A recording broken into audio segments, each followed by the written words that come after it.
Welcome বন্ধুরা movie explain বাংলার আরেকটি নতুন ভিডিওতে। তো চলুন আজকের ভিডিওটি শুরু করা যাক। তবে তার আগে চ্যানেলটিকে সাবস্ক্রাইব করে নোটিফিকেশন বেলটিকে অলে সেট করে দিন, যাতে মুভির এক্সপ্লেন সবার আগে আপনার কাছে পৌঁছয়। মুভিটি শুরু হতেই আমরা জানতে পারি যে এই গল্পটি একটি পুলিশ অফিসারের, যে 36 বছর ধরে সৎভাবে নিজের ডিউটি করে এসেছে। তার পুরো চাকরি জীবনে এমন একটি সময় আসে যখন সে নিজেই নিজেকে প্রশ্ন করে, আর এই গল্পটি ঠিক সেই সময়ের। তখন আমরা ধর্মপুর গ্রামে একটি উৎসব দেখতে পাই, যেখানে অনেক লোক উপস্থিত ছিল।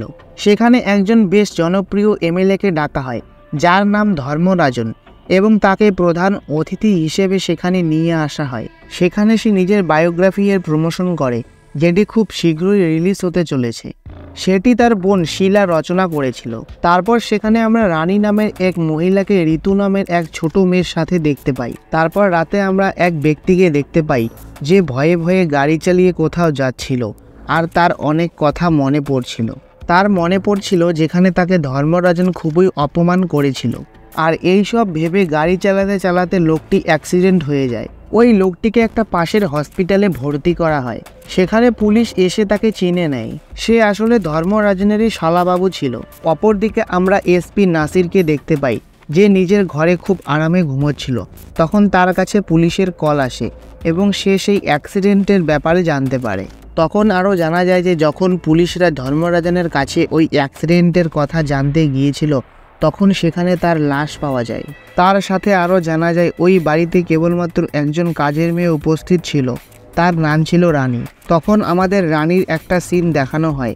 সে যখন ধর্মরাজনের বাড়ি থেকে বেরিয়ে আসছিল, তার পুরো শরীরে রক্ত লেগেছিল, কিন্তু সে বলছিল সে খুন করেনি। যখনই ধর্মরাজনের খুনের কথা নিউজে ছড়িয়ে পড়ে, সবাই অবাক হয়ে যায়, কারণ ধর্মরাজন সত্যিকারের একজন খুব বড় মাপের শক্তিশালী পলিটিশিয়ান ছিল।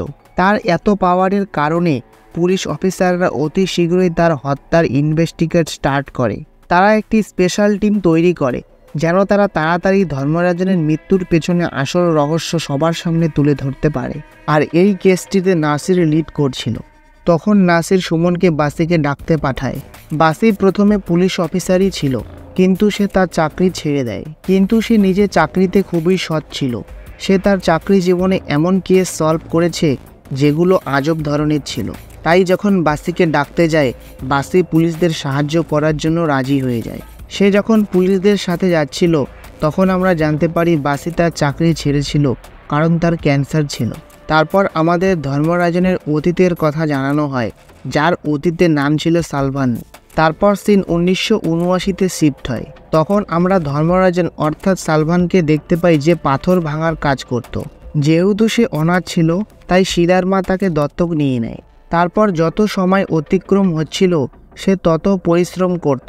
আর এই পরিশ্রম করতে করতেই সে একদিন খুবই পাওয়ারফুল পলিটিশিয়ান হয়ে ওঠে। আর বর্তমানে সবাই জানে সে কতটা পাওয়ারফুল ছিল। তারপর গল্পটি বর্তমানে আসে। সেখানে আমরা শিলাকে দেখতে পাই। শিলাকে ইন্টারোগেশন রুমে ডাকা হয়। সেখানে শিলাকে রানীর বিষয়ে জিজ্ঞাসাবাদ করা হয়। তখন আমরা জানতে পারি রানী তাদের বাড়িতে 3 বছর থেকে কাজ করছে। সেখানে আরও 2টি পরিবার তাদের বাড়িতে চাকরের কাজ করত। শিলার কথা অনুযায়ী রানী একজন খুবই ভালো মেয়ে ছিল, আর সে তাকে ধর্মরাজনের আত্মজীবনী লেখাতে সাহায্য করেছিল। তাই সে পুলিশ অফিসারদের বলে রানীকে তাড়াতাড়ি ছেড়ে দিতে। কিন্তু নাসির রানীকে ছাড়তে অস্বীকার করে এবং তাকে প্রশ্ন করে যে যেই দিন ধর্মরাজনের খুন হয়েছিল, সেই দিন রাতে রানী ওই বাড়িতে কি করছিল। তারপর শিলা বলে তার সাথে যে ঋতু নামের একটি মেয়ে রয়েছে, রানী সেই মেয়েটির জন্য আয়ার কাজ করে। আর ওই রাতে উৎসব থেকে ফিরে আসার পর অনেক রাত হয়ে গিয়েছিল, আর ওই মেয়েটির মা বাবা বাড়িতে ছিল না। তাই ঋতুই রানীকে সেদিন তার সাথে থাকতে বলেছিল। এইসব বলার পর শিলা সেখান থেকে বাইরে যায়। সেখানে ধর্মরাজনের পিএ লালজি উপস্থিত ছিল। তারপর সেই পিএকে ইন্টারোগেশন রুমে ডাকা হয়। তার সাথে কথা বলার পর পুলিশ অফিসাররা জানতে পারে হয়তো ধর্মরাজনের খুন তার ক্লায়েন্ট করেছে, যার সাথে তার একটি ডিল চলছিল। সেই ডিলে ধর্মরাজন সেই ক্লায়েন্টকে একটি জমি বিক্রি করেছিল, কিন্তু ওই ক্লায়েন্টটি জানতে পারে যে জমিটি সে কিনেছে সেই জমিটি আসলে সরকারের। আর সরকার যে কোনো সময় সেই জমিটি তার কাছ থেকে নিয়ে নিতে পারে। তারপর সেই ক্লায়েন্টটি ধর্মরাজনের কাছ থেকে সেই ডিলটি ক্যান্সেল করে দেয়, কিন্তু তবুও ধর্মরাজনের ভয়ে সে তাকে 3.5 কোটি টাকা দিতে বাধ্য হয়েছিল। কিন্তু তবুও ধর্মরাজন খুশি ছিল না। সে তাকে হুমকি দেয়, তাকে বাকি টাকাটাও দিতে বলে। তা থেকে বোঝা যায় যে মানুষ ধর্মরাজনকে যতটা ভালো ভাবত সে ততটা ভালো লোক ছিল না। কিন্তু যখন ওই লোকটি বাকি টাকা দিতে অস্বীকার করে তখন রেগে গিয়ে ধর্মরাজন তার লোকের সাথে গিয়ে তাকে মারার হুমকি দিয়ে আসে।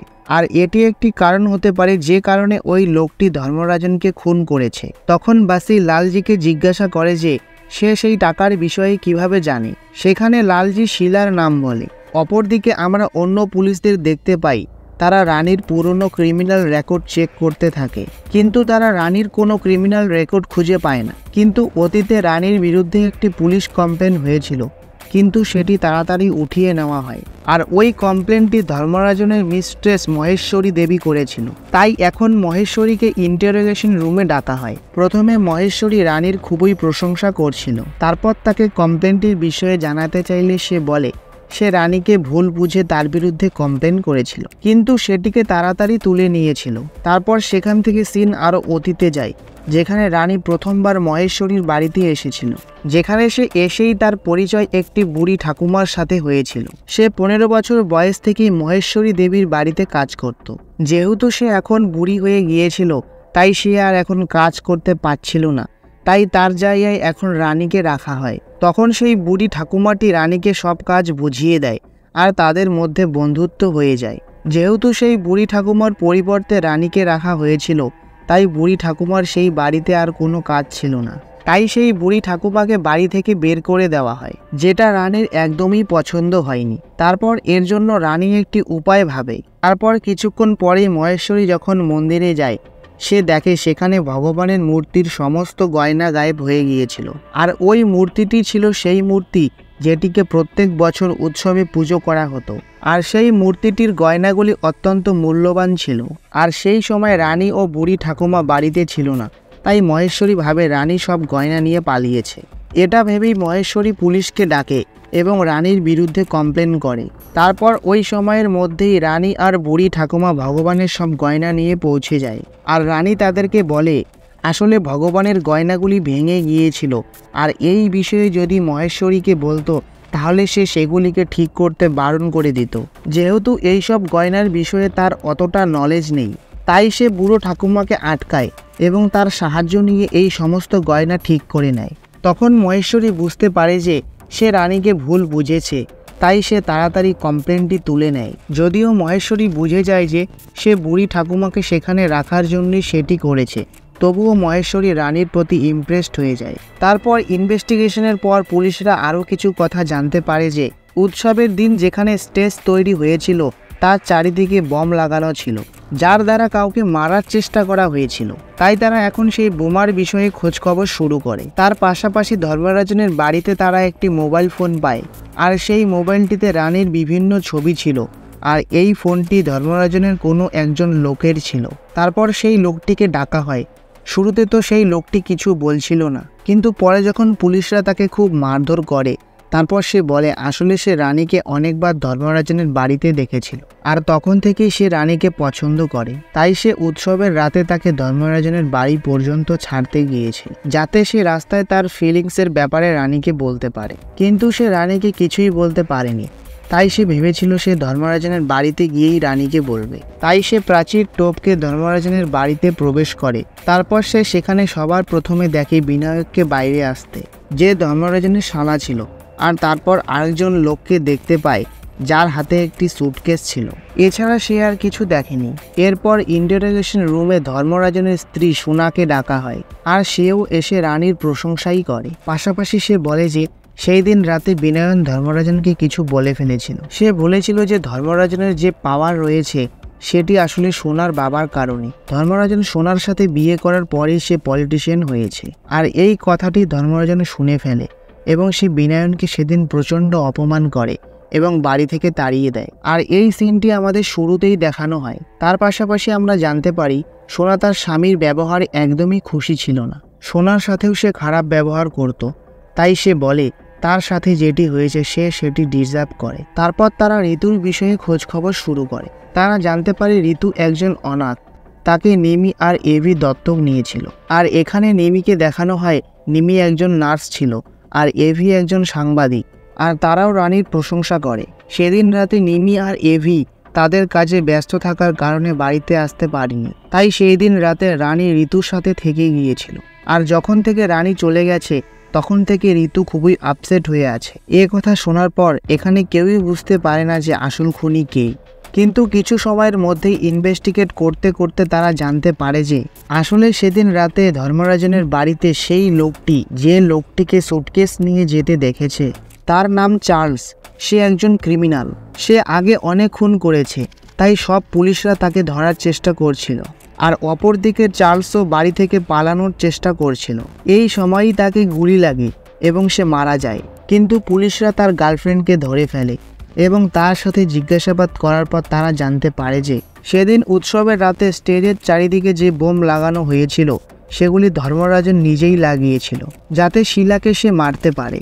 তারপর সে যখন ধর্মরাজনের বাড়িতে যায় সেখানে সে সুটকেসে টাকা দেখে এবং সেই সুটকেসটি নিয়ে সে চলে আসে। আর পুলিশ সেই সুটকেসটিকে চেক করে। সেই সুটকেসে টাকার সাথে সাথে সেই মার্ডার করা অস্ত্রটি ছিল, যেটির দ্বারা ধর্মরাজনকে খুন করা হয়েছিল। তাই এখন চার্লসের গার্লফ্রেন্ডকে পুলিশ গ্রেপ্তার করে। কিন্তু তার কিছুক্ষণ পরেই বাস্তিকে দেখানো হয় সে এখনও স্যাটিসফাইড ছিল না, কারণ তার সন্দেহ এখনও রানীর উপরেই ছিল। তাই সে গিয়ে সেই বুড়ি ঠাকুমার সাথে দেখা করে যে মহেশ্বরীর বাড়িতে কাজ করত। তার সাথে রানীর সম্পর্কে কথা বলার পর সে জানতে পারে যে মহেশ্বরীর বাবার খুন ধর্মরাজন করেছিল, যাতে সে নিজে উৎসবের পরিচালনা করতে পারে। এটা শোনার পর বাস্তি হতবাক হয়ে যায় এবং সে গিয়ে ধর্মরাজনের ফাইল চেক করতে থাকে এবং জানতে পারে সে যেরকম ধামাকা এই গ্রামে করতে চলেছিল সেরকম ধামাকা সে আগেও কালীমালা নামে একটি গ্রামে করেছিল, যার কারণে অনেক উপজাতি গোষ্ঠীর প্রাণ গিয়েছে। পাশাপাশি সেখানকার এডুকেশন ক্যাম্পেও আগুন লেগে যায় এবং সেখানকার সব বাচ্চা মারা যায়। কিন্তু এটা অনেক পুরনো কথা। সে জানতে পারে যেই সময় ওই গ্রামে আগুন লেগেছিল সেই সময় নিমিও ওই গ্রামে উপস্থিত ছিল। এ কথা জানার পর সে পুরো অবাক হয়ে যায়। এটা জানার পর সে অতি শীঘ্রই নিমির সাথে কথা বলার জন্য চলে যায় এবং সে তার কল রেকর্ড বের করে এবং তাকে জিজ্ঞাসাবাদ করে যেদিন গ্রামে দুর্ঘটনা হয়েছিল সেই রাতে সে শিলাকে কেন কল করেছিল। সে তো শিলাকে চিনতই না। কিন্তু এখানে এভি তার হয়ে বলে সে একজন জার্নালিস্ট আর সে ধর্মরাজনকে এক্সপোজ করার জন্যই সেদিন শিলাকে কল করেছিল, যাতে তার লেখা বই থেকে ধর্মরাজনের বিষয়ে কোনো সাসপিসিয়াস ব্যাপার জানতে পারে। এসব কথা শোনার পর বাসি যখন সেখান থেকে চলে যাচ্ছিল সে ঋতুকে একটি ট্রেডিশনাল গান গাইতে শোনে, আর সেই গানটি রানী শিখিয়েছিল। এটা থেকে বাসি জানতে পারে রানী সেই গ্রামেরই মেয়ে যেই গ্রামে আগুন লেগেছিল। তাই সে রানীর ব্যাপারে খোঁজ খবর করার জন্য সেই গ্রামে চলে যায়। যেহেতু এভিউ এইসব সত্যি জানতে চায় তাই এভিউ বাসির সাথে সেই গ্রামে যায়। সেখানে তারা একজন ফাদারের সাথে দেখা করে আর সে তাদেরকে ওই উপজাতি গোষ্ঠীর বিষয়ে বলে যারা ওই গ্রামে বসবাস করত। আসলে সে গ্রামটি যেখানে ছিল তার ঠিক নিচে গুপ্তধন মজুদ ছিল, আর ধর্মরাজনের লোকেরা সেখানে ইল্লিগেলভাবে পাথর ভাঙার কাজ করত, যার জন্য সেই উপজাতি গোষ্ঠীদের খুবই অসুবিধা হতো। ইনফ্যাক্ট ধর্মরাজনও ছোটবেলায় ওই পাথর ভাঙারই কাজ করত। আর তার পাশাপাশি তারা যখন জলাশয়ে জল আনতে যায় তাদেরকে ওই পাথরের তৈরি সুড়ঙ্গের ভিতর দিয়ে যেতে হতো। আর সেখান দিয়ে যাওয়ার পথে অনেক সময় পাথর ভেঙে পড়ার কারণে অনেক লোক সেখানেই চাপা পড়ে মারা যায়। আর এইভাবেই রানীর বাবাও মারা গিয়েছিল। তারপর আবার সিন পাস্টে শিফট হয় আর আমরা দেখি যে সে সময় সেখানে যিনি টিচার ছিলেন তিনি ধর্মরাজনের কাছে গিয়ে এই বিষয়ে কমপ্লেন জানায়, কিন্তু ধর্মরাজন এর কোনো পদক্ষেপ নেয় না। তারপর বর্তমানে ফাদার এভি এবং বাসিকে টিচারের ফটো দেখিয়ে তার নাম বলে, আর তার নাম ছিল রানী। আর এই সময় রানী ওই নামটি ব্যবহার করছিল। তার পাশাপাশি তারা রানীকেও ওই ফটোতে টিচারের পাশে দেখেছিল। আর তারা যখন ফাদারের কাছে রানীর বিষয়ে আরও কিছু জানতে চায় তারা অবাক করার মতো বিষয় জানতে পারে। 14 বছর বয়সী রানীর সাথে ধর্মরাজনের লোকেরা খুবই খারাপ কাজ করেছিল, মানে তার রেপ করেছিল। আর সে তখন প্রেগনেন্ট হয়ে যায়। আর যখন সে প্রেগনেন্ট হয়েছিল ওই টিচার তার ডেলিভারিতে হেল্প করেছিল। আর এই কারণেই সে ধর্মরাজনের উপর কেস করতে চেয়েছিল। আর এই কথা যখন ধর্মরাজন জানতে পারে তখন ধর্মরাজন তার লোকেদের নিয়ে টিচারের ক্যাম্পে আসে এবং সব বাচ্চাদের সামনে টিচারকে পুড়িয়ে মেরে ফেলে। তার পাশাপাশি সব বাচ্চাদেরকেও পুড়িয়ে দেয় যাতে কেউ এই ব্যাপারে মুখ খুলতে না পারে। তারপর আমাদের রানীকে দেখানো হয় সে তার ডেলিভারি হওয়ার কারণে স্কুলে যেতে পারেনি। সে যখন এই সব কথা জানতে পারে সে খুবই কষ্ট পায়। তারপর সিন বর্তমানে শিফট হয়। সেখানে আমরা বাসিকে দেখতে পাই সে যখন গ্রাম থেকে ফিরে আসে সে ডিরেক্ট গিয়ে শিলার সাথে দেখা করে, কারণ সে বুঝে গিয়েছিল রানী বদলা নেওয়ার জন্যই ধর্মরাজনকে খুন করেছে।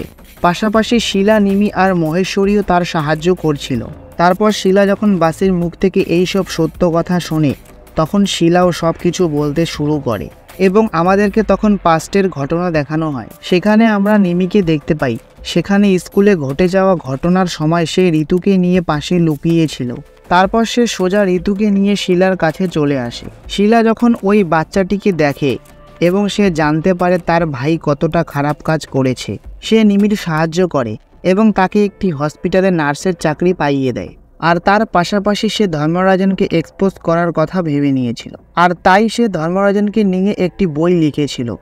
আর এই কারণেই ধর্মরাজন শিলাকে মারতে চাইছিল। আর তারপর 5 বছর পর যখন রানী আসে তখন সে রানীরও সাহায্য করে। তারপর আমরা দেখতে পাই মহেশ্বরী ও রানীর ব্যাপারে জানতে পেরে যায়। যেহেতু ধর্মরাজন মহেশ্বরীর বাবাকে খুন করে সেই কারণে মহেশ্বরীও তার বাবার বদলা নেওয়ার জন্যই তার সাহায্য করে। তার মানে সে এতদিন ধরে এমনিতেই ধর্মরাজনের মিস্ট্রেস হয়েছিল না, সে অসহায় ছিল।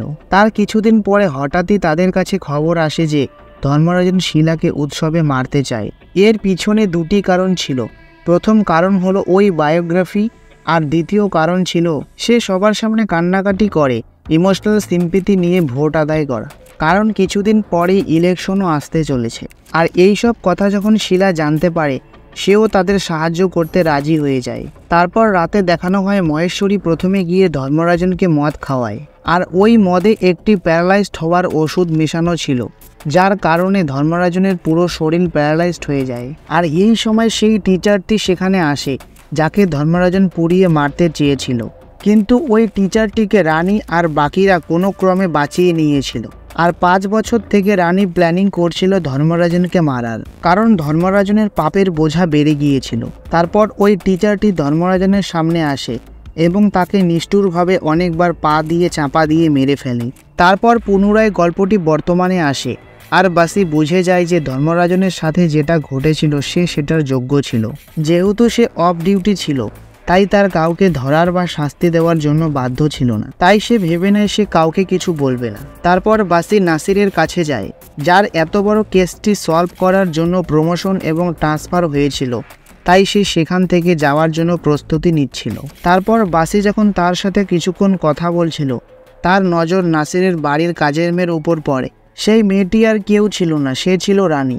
আসলে রানী নাসিরকে মারার জন্য সেখানে এসেছিল, কারণ নাসির ওই পুলিশ অফিসার ছিল যে স্কুলে আগুন লাগার বিষয়ে মিথ্যা খবর দিয়েছিল, যাতে সে কেসটিকে বন্ধ করে ধর্মরাজনকে বাঁচাতে পারে। বাসি রানীকে দেখে এইসব কিছু বুঝে যায় এবং সে সেখান থেকে নাসিরকে বিদায় জানিয়ে চলে যায়, কারণ আমরা জানি সে কি চায়।